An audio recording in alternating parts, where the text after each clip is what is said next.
Hello दोस्तों, मैं हेमंत झाड़े आपका स्वागत करता हूं 5 मीडिया में। हम लोग डिस्कस कर रहे थे कांग्रेस के इंपॉर्टेंट अधिवेशन। ठीक है, हम लोगों ने पहला वीडियो में काफ़ी अधिवेशन डिस्कस कर लिए है। अब जो रिमेनिंग है वो उसे हम इस वीडियो में देखेंगे। चलिए, तो हमने लास्ट वीडियो में कहाँ पे छोड़ा था? 40वां अधिवेशन कराया था 1924 बेलगाम कर्नाटक में। ठीक है, और इसके अध्यक्ष कौन थे? महात्मा गांधी, है ना। और महात्मा गांधी वैसे तो कांग्रेस के टोटल हेड थे, मतलब जो कांग्रेस का टॉप लीडर बोला जाएगा ना, जिनकी सबसे ज़्यादा कांग्रेस में वर्चस्व है, तो महात्मा गांधी की इनकी सबसे ज़्यादा सुनी जाती थी। ठीक है, लेकिन अध्यक्ष जो बने ना, वो केवल एक ही बार बने, इसलिए इंपॉर्टेंट है ये। पहली बार भी, आखिरी बार भी। बाकी जो भी अध्यक्ष बनता था उसमें महात्मा गांधी का डिसीजन बहुत ज़्यादा मायने रखता था। ठीक है, अब 41वां अधिवेशन 1925 में हुआ था कानपुर में। सरोजनी नायडू इसकी अध्यक्ष थी, और ये इसलिए इंपॉर्टेंट है क्योंकि प्रथम भारतीय महिला अध्यक्ष थी। प्रथम महिला अध्यक्ष कौन थी? एनी बेसेंट थी, लेकिन वो विदेशी थी। और वो कब हुआ था अधिवेशन? 1917 में हुआ था, और वहाँ 1917 में हुआ था। और कौन थी वो? श्रीमती एनी बेसेंट थी। लेकिन ये प्रथम भारतीय महिला अध्यक्ष होने के कारण इंपॉर्टेंट है, तो याद रखना, अगर प्रथम महिला अध्यक्ष बोले तो श्रीमती एनी बेसेंट पे टिक करेंगे, 1917 में हुआ था। और प्रथम भारतीय महिला अध्यक्ष बोले तो 1925 पे टिक करेंगे, सरोजनी नायडू, है ना। और सरोजनी नायडू को और एक नाम से जाना जाता है, भारत कोकिला। ठीक है, जैसे स्वर कोकिला अपनी कौन थी? लता मंगेशकर दीदी है, वैसे ही भारत कोकिला के नाम से फेमस है सरोजनी नायडू। और श्रीमती एनी बेसेंट जी को क्या बोलते हैं? उन्हें बोलते हैं माता वसंत। ओके डन, आगे बढ़ते हैं। 45वां हुआ था 1929 को, लाहौर में हुआ था ना। लाहौर इंपॉर्टेंट है, याद रखना। पंडित जवाहरलाल नेहरू ने इसकी अध्यक्षता की थी और पूर्ण स्वराज की मांग करी थी। ठीक है, पूर्ण स्वराज की मांग करी थी कि अब हम लोग को स्वयं का राज चाहिए, पूर्ण स्वराज, पूरा अधिकार हम लोग का रहेगा, इस टाइप से। फिर 46वां 1931 में हुआ था कराची में, बहुत ज़्यादा इंपॉर्टेंट है। सरदार वल्लभ भाई पटेल, सरदार वल्लभ भाई पटेल ने अध्यक्षता करी थी कराची में, और मौलिक अधिकारों की मांग करी थी। मतलब उन्होंने अंग्रेजों के सामने एक लिस्ट रखी, उसमें कुछ मौलिक अधिकार लिखे। उन्होंने बोला कि कम से कम एटलीस्ट हम लोगों को इतने मौलिक अधिकार तो मिलने ही चाहिए, है ना। जो मूलभूत अधिकार होते हैं, जैसे जीवन जीने का अधिकार, ठीक है, शिक्षा का अधिकार, बोलने की स्वतंत्रता, है ना, इस टाइप के जो अधिकार है वो मिलना ही चाहिए। तो याद रखना 1931 कराची में। अब वैसे अपने ये जब अंग्रेजों के अंडर में हम लोग थे तो उनसे हमने मौलिक अधिकार मांगे थे।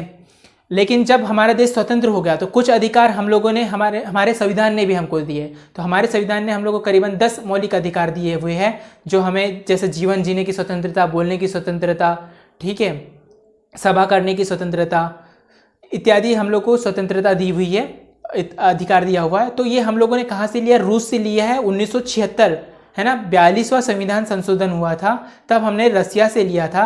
वो तब यूएसएसआर हुआ करता था, सोवियत संघ रसिया हुआ करता था। और 1976 में लिया था सरदार सरनसी कमेटी। याद रखना, सरदार सरनसी, ये हम लोग डिटेल में पॉलिटी में डिस्कस करेंगे, लेकिन पता होना चाहिए कि मौलिक अधिकार, मतलब इसका बहुत, जब हम लोग पॉलिटी पढ़ेंगे तो बहुत इंपॉर्टेंट रोल है, लेकिन पता रहना चाहिए कि रूट कहाँ से आई है। तो इसकी जड़ जो है यहाँ से आई। तो सरदार वल्लभ भाई पटेल ने भी मौलिक अधिकारों की मांग करी थी अंग्रेजों से। ये हमारे मूलभूत अधिकार है, इतना तो हम लोग को मिलना ही चाहिए। ठीक है, तो फिर इसके बाद बात करते हैं 52वां, ये 1938 में हुआ था हरिपुरा। हरिपुरा कहाँ पे? गुजरात में, है ना। यहाँ इसकी अध्यक्षता सुभाष चंद्र बोस ने करी थी। और जब सुभाष चंद्र बोस ने इसकी अध्यक्षता करी थी तो हिला दिया था, ठीक है, अपने ओजस्वी भाषण से और अपनी दूरदृष्टि से। बहुत लोगों के ऊपर बहुत ज़्यादा गहरा इंप्रेशन छोड़ा था सुभाष चंद्र बोस जी ने। अब बात करते हैं 53वां 1939। तो जितने ये विवादित है ना, ये याद रखना, ये जो 1939 वाला है ये विवादित, और आपको, है ना, हर 1-2 एग्जाम बाद में ना ये क्वेश्चन रिपीट होते मिलेगा। ये मोस्ट इंपॉर्टेंट क्वेश्चन है। 1939 में त्रिपुरी, ये एमपी में जबलपुर एक शहर है, बड़ा शहर है ना, वहाँ पे उसका, जबलपुर का पुराना नाम होता था त्रिपुरी। ये त्रिपुरी देवी के नाम पर था जबलपुर का पुराना नाम। तो वहाँ पर ये शहर है, तो वहाँ पे हुआ था कांग्रेस का अधिवेशन। वहाँ पर अध्यक्ष के लिए सब लोगों ने, मतलब सुभाष चंद्र बोस खड़े हुए थे। मोस्ट ऑफ द लोगों ने सुभाष चंद्र बोस को नॉमिनेट किया था, लेकिन गांधी जी ने बोला मेरा जो सपोर्ट रहेगा वो बी पटाभी सीतारामैया, उसको रहेगा। और बी पटाभी सीतारामैया को सुभाष चंद्र बोस के अगेंस्ट में खड़ा करा था, और दोनों के बीच में चुनाव हुआ था। तो यहाँ सुभाष चंद्र बोस भारी बहुमत से जीत गए थे। ठीक है, लेकिन सुभाष चंद्र बोस अपने गुरु मानते थे महात्मा गांधी को, और उनकी भावनाओं को आहत नहीं करना चाहते थे, और उनकी रिस्पेक्ट लिए सुभाष चंद्र बोस ने वो अध्यक्ष पद से इस्तीफा दे दिया।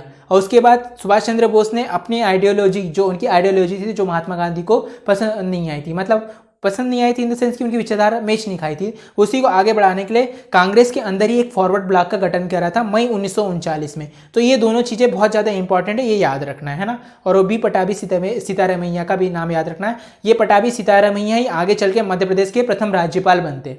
ठीक है, अब आता है 55वां, ये अगेन और लास्ट इंपॉर्टेंट है। 1946 मेरठ में हुआ था, आचार्य JB कृपलानी, है ना। आचार्य JB कृपलानी जी का नाम याद रखा जाए, क्योंकि सीधा क्वेश्चन बनता है कि आज़ादी के समय के अध्यक्ष कौन थे। तो आज़ादी के समय के अध्यक्ष थे आचार्य JB कृपलानी। ठीक है, थैंक यू।